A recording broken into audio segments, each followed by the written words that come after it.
Today's topic is multi line breeding, या फिर हम इसको मल्टी लाइन वेराइटीज़ भी कहते हैं। ठीक है, तो मल्टी लाइन वेराइटीज़ का क्या मतलब है? अगर हम एक पर्टिकुलर क्रॉप को, एक न्यू स्पीशीज़ को डेवलप करना चाह रहे हैं, किस तरीके से? बाय मिक्सिंग सेवरल ज़्यादा जीनोटाइप्स को जब हम ले रहे हैं, मिक्सचर ऑफ डिफरेंट जीनोटाइप्स, जिसको हम बोलते हैं आइसोलाइंस।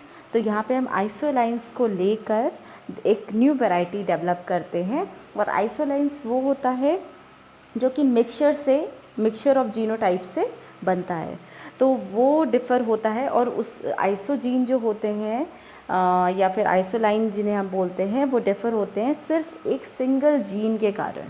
ठीक है, तो मल्टी लाइन वैरायटी तैयार करने के पीछे का मोटो जो है, जो ऑब्जेक्टिव है, वो ये था कि हमें एक ऐसी वैरायटी चाहिए थी, जैसे अभी तक हम जो हाइब्रिडाइजेशन ब्रीडिंग मेथड्स कर रहे थे उसमें हम 2 वैरायटी ले रहे थे, है ना, जनरली। लेकिन अब हम क्या करेंगे, डिफरेंट आइसोजेनिक लाइंस लेकर, डिफरेंट मतलब वैरायटी लेकर, जिसमें ऑलमोस्ट सिमिलैरिटी है, कुछ जीन से डिफरेंट है वो सिंगल जीन से, तो उन वैराइटीज़ को हम यहाँ पे क्रॉस करवाएंगे, एक न्यू वैरायटी तैयार करते हैं। ये कुछ डिफरेंट नहीं है, बस डिफरेंस यहीं पर है कि यहाँ पे हम आइसोलाइंस लेते हैं। आइसोलाइंस का मतलब मिक्सचर ऑफ डिफरेंट जीनोटाइप्स। ठीक है, तो मल्टी लाइन जो कॉन्सेप्ट था वो फर्स्टली सजेस्ट किया गया था किसमें? ओट्स प्लांट में, ओट्स जो हम खाने में यूज़ करते हैं। ठीक है, और किसने दिया था? जेनसन ने 1952 में। मल्टी लाइंस जो हैं वो डेवलप्ड की जाती हैं किसके लिए? सेल्फ पॉलिनेटिंग स्पीशीज़ के लिए। ठीक है, सेल्फ पॉलिनेटिंग स्पीशीज़ हम क्यों लेते हैं? क्योंकि अगर हम क्रॉस पॉलिनेटिव स्पीशीज़ लेंगे तो बहुत डिफरेंट जीनोटाइप्स हमें मिल जाएंगे, लेकिन उनमें होमोजाइगोसिटी नहीं होगी। ठीक है, तो हम आइडेंटिफिकेशन में हमें प्रॉब्लम हो जाएगी कि कौन सा जीनोटाइप किस में है, तो इसलिए हम सेल्फ पॉलिनेटिंग स्पीशीज़ कंसिडर करते हैं जनरली जब हम मिक्सिंग करते हैं।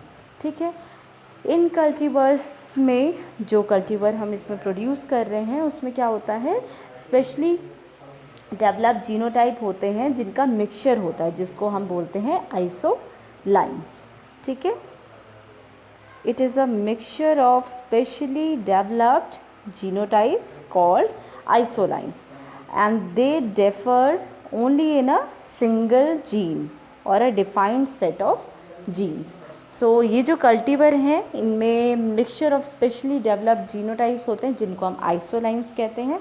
अगर पूछा जाए आइसोलाइंस क्या होता है, तो आपको बताना होगा कि ये एक ऐसा मिक्सचर होता है जिसमें हम different genotype, specially developed genotype बनाते हैं। ठीक है, जिनका मिक्सचर होता है और वो सिर्फ एक सिंगल जीन से डिफ़र करता है।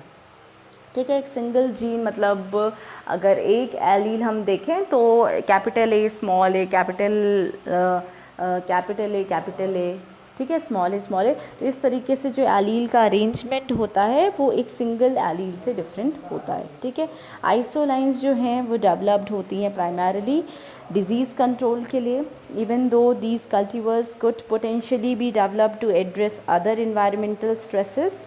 ठीक है, आइसोलाइंस जो डेवलप्ड होती हैं by using the techniques of back crossing in which the F1 is repeatedly cross to one of its parents, जिसमें हमने क्या किया था? रिकरेंट पेरेंट जिसको हमने बोला था, जिसमें F1 एक पेरेंट से क्रॉस होता है, जो पेरेंट से क्रॉस होता है उसको हम बोलते हैं रिकरेंट पेरेंट। ठीक है, तो बैक क्रॉसिंग मेथड के थ्रू हम आइसोलाइन डेवलप करते हैं, जिसमें जो लैक होता है, जो नहीं पाया जाता, वो होता है जीन ऑफ इंटरेस्ट, जैसे कि डिजीज़ रेजिस्टेंट। ठीक है, वो नहीं इसमें पाया जाता है आइसोलाइंस में। ठीक है, टाइप्स ऑफ मल्टी लाइंस में मल्टी लाइंस के कितने टाइप हैं? तो मिक्सचर ऑफ आइसोलाइंस का हम मिक्सचर तैयार कर सकते हैं। ठीक है, डिफरेंट आइसोलाइंस को हम लेके उसका मिक्सचर तैयार कर सकते हैं। क्लोजली रिलेटेड लाइंस का हम मिक्सचर तैयार कर सकते हैं, जो एक दूसरे से काफ़ी हद तक मिलती हैं, उनका हम मिक्सचर तैयार कर सकते हैं। थर्ड टाइप है मिक्सचर ऑफ अनरिलेटेड और डिस्टिंक्टली डिफरेंट जीनोटाइप। तो मतलब अनरिलेटेड या डिस्टिंक्टली डिफरेंट जीनोटाइप का भी हम मिक्सचर तैयार कर सकते हैं मल्टी लाइन ब्रीडिंग के थ्रू। ठीक है, तो क्या कैरेक्टरिस्टिक्स हैं एक अच्छे मल्टीपल लाइंस के, क्या कैरेक्टरिस्टिक्स होने चाहिए? तो सबसे पहला जो कैरेक्टरिस्टिक है वो है जेनेटिक डाइवर्सिटी का। तो जेनेटिक डाइवर्सिटी जो है वो होनी चाहिए एक अच्छे मल्टीपल लाइन के लिए। उसमें अच्छी नॉर्मल रेजिस्टेंट कैपेबिलिटी होनी चाहिए, it should have normal resistance. Components जो होते हैं वो यूनिफॉर्म होने चाहिए, एग्रोनॉमिकली यूनिफॉर्मिटी होनी चाहिए, इसीलिए हम सेल्फ पॉलिनेटेड स्पीशीज़ कंसिडर करते हैं। और फोर्थ पॉइंट होता है it should have yield advantage, mean yielding जो होनी चाहिए मल्टीपल लाइंस की वो अच्छी होनी चाहिए, यील्ड में वो प्लांट अच्छा होना चाहिए। स्टेप्स कैसे होते हैं इसमें इन्वॉल्व, जो हम अभी तक प्रोसीजर देखते आ रहे हैं ना डिफरेंट ब्रीडिंग मेथड का, इसमें भी सेम प्रोसीजर है, नथिंग चेंज। यहाँ पे भी सेम चीज़ हम करेंगे कि रिकरेंट पेरेंट को हमने सेलेक्ट किया जिससे हमें F1 को क्रॉस करवाना है, तो हम पहले क्या करेंगे, रिकरेंट पेरेंट सेलेक्ट करेंगे, उसके बाद हम डोनर पेरेंट सेलेक्ट करेंगे। रिकरेंट पेरेंट सेलेक्ट किया, डोनर पेरेंट सेलेक्ट किया, उसके बाद हमने क्या किया, रेजिस्टेंस को ट्रांसफ़र किया as it is in the back cross method. तभी मैं मल्टी लाइन वेराइटीज़ आपको बैक क्रॉस मेथड के बाद बता रही हूँ, क्योंकि ये एज इट इज़ जो स्टेप्स इन्वॉल्व हैं बैक क्रॉस मेथड भी, इसमें भी सेम स्टेप्स हैं कि रिकरेंट पेरेंट, डोनर पेरेंट लिया हमने, सेलेक्ट किया, उसके बाद उनमें हाइब्रिडाइजेशन करवाया, क्रॉस करवाया, हमें मिला F1 हाइब्रिड। F1 हाइब्रिड को हमने किसके साथ क्रॉस कराया, रिकरेंट पेरेंट के साथ। रिकरेंट पेरेंट वो पेरेंट होता है जिसकी कैरेक्टरिस्टिक्स हमें किस में चाहिए, न्यू वैरायटी में चाहिए। ठीक है, और उसके साथ ही साथ रेजिस्टेंस भी चाहिए। तो हम रेजिस्टेंस के लिए जो प्लांट कंसिडर करेंगे वो डोनर प्लांट होता है, पेरेंट होता है। तो जो रेसेसिव वाला केस था, है ना, रेसेसिव जीन ट्रांसफ़र वाला जो केस था, उसको भी कर सकते हैं कंसिडर मल्टी लाइन वेराइटीज़ में, और डोमिनेंट जीन ट्रांसफ़र को भी कर सकते हैं। हम कोई भी दोनों में से कोई भी जीन ट्रांसफ़र को लेकर मल्टी लाइन वेराइटीज़ तैयार कर सकते हैं। और फिर उसके बाद यहाँ पे जो स्टेप आता है मिक्सिंग ऑफ आइसोलाइंस, मतलब कि जो आइसोलाइंस हमने ली हैं डिफरेंट लेते हैं यहाँ पे। तो जब हम मिक्सिंग करेंगे तो आइसोलाइंस जो होने चाहिए, जो जीनोटाइप होने चाहिए वो डिफरेंट होने चाहिए। ठीक है, तो उनकी हम मिक्सिंग करते हैं यहाँ पे मल्टी लाइन वैरायटी में।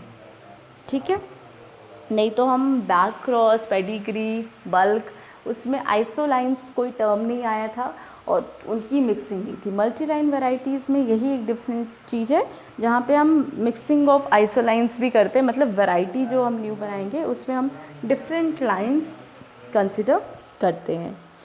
ठीक है, तो अब इसके मेरिट्स जान लेते हैं। मेरिट्स क्या क्या हैं जो हम इसको यूज़ कर रहे हैं मल्टी लाइन वैरायटी को। तो ये रिकरेंट पेरेंट से आइडेंटिकल होता है, ऑब्वियसली होगा, क्यों नहीं होगा, क्योंकि हमने रिकरेंट पेरेंट से ही F1 को और जो भी जनरेशन्स थी उसमें क्रॉस करवाया है, और हमें जब 100% रिकरेंट पेरेंट के कैरेक्टरिस्टिक मिल जाते हैं तब हम आगे सेल्फिंग करते हैं।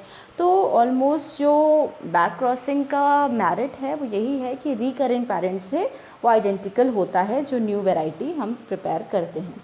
Loss to cultivar is low, cultivar का जो लॉस है वो काफ़ी कम होता है, किसमें, मल्टी लाइन वैराइटीज़ में। स्प्रेडिंग ऑफ डिजीज़ भी कम होता है, डिजीज़ स्प्रेड की भी पॉसिबिलिटी काफ़ी कम होती है मल्टी लाइन वैराइटीज़ में।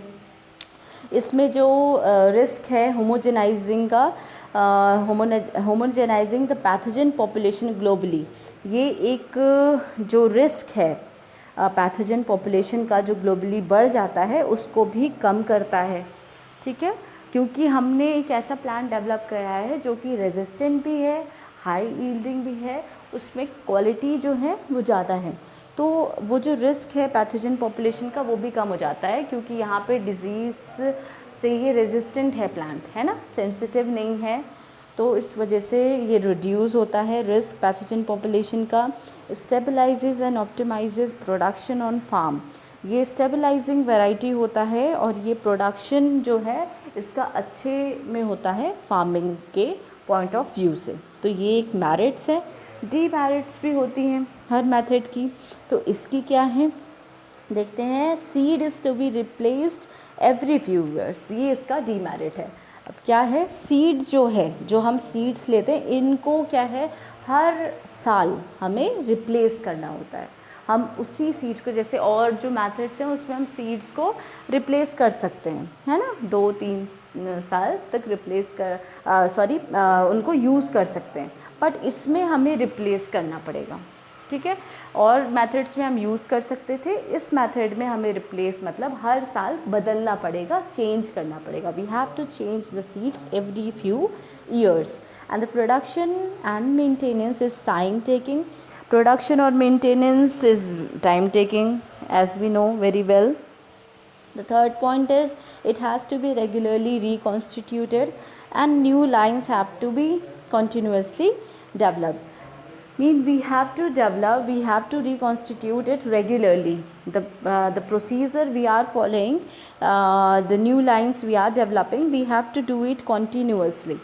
ऐसा नहीं है कि हम उसको डिले कर दें या फिर जो टाइम का ड्यूरेशन है 1-2 साल तक उसको फिर रहने दें, फिर उसके बाद हम डेवलप करें, नहीं, कॉन्टीन्यूसली हमें जो न्यू लाइंस हैं उनको डेवलप करके उन्हें रेगुलर जो ईयर उनका पैटर्न है उसमें डेवलप करना पड़ता है। तो ये डीमेरिट में काउंट होता है, क्योंकि we don't have to take rest, we have to do work continuously, ठीक है, on developing the new variety, multiline varieties. Seed certification poses difficulties. Seed को जो हमें सर्टिफाई करना होता है, जब हम सीड्स को मार्केट में लाते हैं तो जब सर्टिफिकेशन का काम होता है उसमें भी कुछ डिफ़िकल्टीज़ आती है, तो वो भी डीमेरिट में यहाँ पे मल्टीलाइन वैरायटीज़ में हमने काउंट किया है, बिकॉज़ वो काफ़ी क्वेश्चंस होते हैं। मल्टीलाइन वैरायटी है तो हमें हर वैरायटी का डिटेल पता होना चाहिए, कैसे आपने डेवलप किया है, कौन कौन सी लाइन दी है, क्या जीनोटाइप है, कैसे इसके फिनोटिपिक कैरेक्टरिस्टिक्स थे, कैसे आपने इसको क्रॉस करवाया। सो मल्टीलाइन वैरायटी में ये एक सीड सर्टिफिकेशन के टाइम पे एक डिफ़िकल्टी आती है। जो भी इसको लाते हैं, मतलब जो इसको प्रेजेंट करते हैं सीड को, तो उनके लिए डिफ़िकल्टी का काम होता है सीड सर्टिफिकेशन के टाइम पे। और ये लेस अट्रैक्टिव होता है, लेस यूनिफॉर्म होता है, कॉस्टली मेथड है। मतलब लेस अट्रैक्टिव मतलब अगर आप खेतों को देखो और वो एक जैसे दिखें तो वो अट्रैक्टिव लगते हैं ना, कि वाओ एक जैसा है, मतलब एक जैसी खेती हो रखी है, एक जैसे यूनिफॉर्म पेड़ हैं। तो यूनिफॉर्मिटी है नहीं तो अट्रैक्टिव भी नहीं होते, कोई बड़े कोई छोटे। तो इस तरीके से हम देखें तो ये भी एक डीमेरिट में काउंट होता है। It is less attractive, less uniform और कॉस्टली मेथड है। मतलब हम काफ़ी लाइंस को कंसिडर करेंगे, उसके बाद हम उनको क्रॉस करेंगे, तो ये इसमें काफ़ी टाइम भी लगता है और कॉस्टिंग भी काफ़ी ज़्यादा होती है, ठीक है। अचीवमेंट्स क्या क्या है मल्टीलाइन कल्टीवर्स के या फिर मल्टीलाइन वैरायटीज़ के? तो कमर्शियल कल्टीवेशन किया गया है ओट्स पे, वीट पे, सोयाबीन और पीनट, ठीक है। ये कहाँ किया गया? यूएसए में। जो अचीवमेंट्स है मल्टीलाइन कल्टीवर्स के वो ओट, वीट, सोयाबीन और पीनट में यूएसए में किया गया परफॉर्म। और इंडिया में, in India there are 3 multiline varieties, KSML3, MLKS11 and KML 7404। ये कहाँ पे रिलीज़ हुई? वीट में और पंजाब में। वीट की वैरायटी ये हैं मल्टीलाइन वैरायटीज़ और डेवलप की गई पंजाब में। तो ये अचीवमेंट्स हैं मल्टीलाइन वैरायटीज़ के। तो ओवरऑल मल्टीलाइन वैरायटीज़ का जो रिलेशन है वो बैक क्रॉस मेथड से है। बैक क्रॉस मेथड में जो भी हमने प्रोसीजर फॉलो किया था वह एज इट इज़ इसमें भी करते हैं। इसमें बस हम मिक्सिंग करते हैं आइसोलाइंस की, ठीक है। आइसोलाइंस की मिक्सिंग करेंगे तो हमें जो वैरायटी मिलेगी उसमें जो आइसोलाइंस की कैरेक्टरिस्टिक्स हैं, मतलब जो डिफरेंट हमने मिक्सिंग की है जीनोटाइप्स की, उसके कैरेक्टरिस्टिक्स आएंगे। जब ये आते हैं तभी यूनिफॉर्मिटी नहीं होती है उसमें, वो लेस अट्रैक्टिव होते हैं और थोड़ा सा कॉस्टली हो जाता है अदर मेथड के कंपैरेटिवली, ठीक है। तो ये था मल्टीलाइन वैरायटीज़ का कॉन्सेप्ट। और अगर आपको कोई भी क्वेश्चंस होंगे इससे रिलेटेड तो आप मुझसे यूट्यूब में जब मैं वीडियो ये अपलोड करूँगी आप देखोगे तो आप मुझसे पूछ सकते हो, ठीक है। Thank you so much, have a nice day.